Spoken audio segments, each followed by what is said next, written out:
Thank you, Elaine Del Mar. Good heavens, if I thought I could sing like that, I'd have the operation tomorrow. And if my wife is listening, I'm just joking.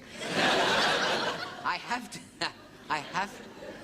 to say that because my wife has just won a do-it-yourself surgery outfit. In her favorite magazine, The Lancet, it is.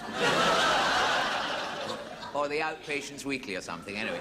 She does read a lot of that sort of thing because she does enjoy a lot of ill health.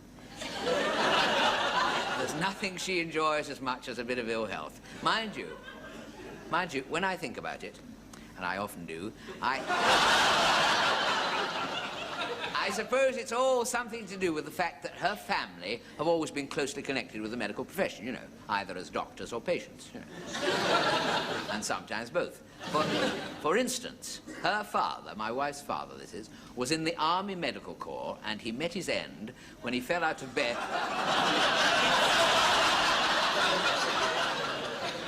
No. No, I'm not going to embroider on that. My father never liked his end embroidered upon. No. Would you? No. To each his own, I suppose.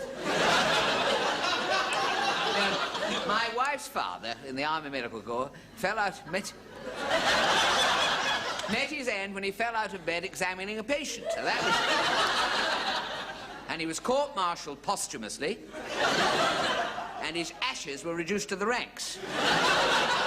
Anyway, about these competitions she's won. I went home the other night. You know how you do things on impulse. She was very excited, you know, the old Lucozade was out. Because apparently, she has won no less than 2 competitions. She had won the competition called Spot the Gynecologist. And she'd won another competition where you have 6 pictures of doctors and you have to place them in the order in which they should be struck off.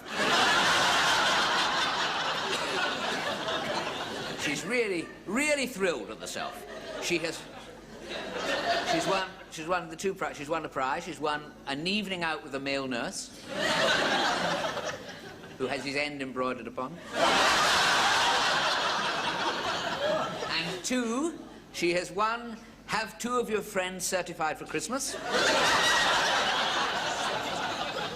Poor old Bob and Joyce Larkin are in for a bit of a shock. And, of course, the surgery for beginners outfit. Now, I must say the surgery outfit looks very impressive. I mean, I don't suppose you could take your leg off or anything, but I bet you could make a nasty mess of your ankle. But that's actually nothing to do with the reason I was asked to come here, you know, and talk tonight. Now, however, hundreds of people, every week, you know, write to me. Honestly, hundreds of people write to me. Let's be honest, every week nobody writes to me. To me, a pool scooping is a fan letter. I get letters from my mother addressed to whom it may concern. There is one letter I get every week from a fellow who says, leave 3 quid in used notes under a flat stone in the middle of Hampstead Heath. And I'm not sure if he's got the negatives. But it's a day out for the kids. But someone did write to ask if I would tell the first joke I ever told professionally. Yeah. And anyone who suspects that this is a contrived excuse to tell an old joke, this letter can be examined after the show. Over my dead body. But I do happen to remember that it was a joke about a parrot and a conjurer. Now, I know what you're thinking. You're thinking, oh, good God, he's not going to tell that old parrot and conjurer joke. Because that is exactly what the producer said. The producer of the show, he said, take my advice, Ducky, he said. Take my advice, Ducky. Perhaps some of you noticed our producer when you came in, did you? The chap with the earphones, you know, and the red dress. Anyway, that needn't worry you. Worries us, but it needn't worry you. He said, take my advice if you know what's good for you. He said, if you must tell old parrot jokes, tell them the favourite one about the old lady and the parrot. which is a story I'd never heard before. And apparently it is about an old lady who lives at the top of this, that's why it's called The Old Lady and the Parrot, who lives at the top of this tenement block with her parrot. And she's going out one day, you see, and she says to the parrot, now, Polly, she said, Mummy's going to pop down to the shops for a minute. Do. Pathetic, isn't it?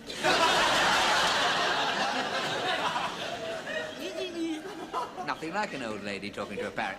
Anyway, she said, I'm going down to the shops, and if anyone calls, you must remember to shout out, who is it? Who is it? Thus giving the impression that the place is occupied, so that it will not be turned over by the local ne'er-do-wells in my absence. Now, be a good parrot. If you're a good parrot, I'll get you some nice polyfiller.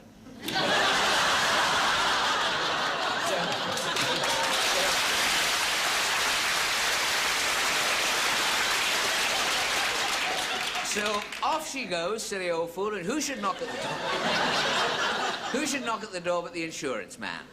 And the parrot says, who is it? And he shouts through the letterbox, it's the insurance man. And the parrot says, who is it? He says, it's the insurance man. And they go on like this for a time until frustration and excitement, coupled with a long walk up the stairs, which I forgot to mention, is too much for the poor insurance man, and he collapses on the ground. And he's still there when the old lady comes back, you know.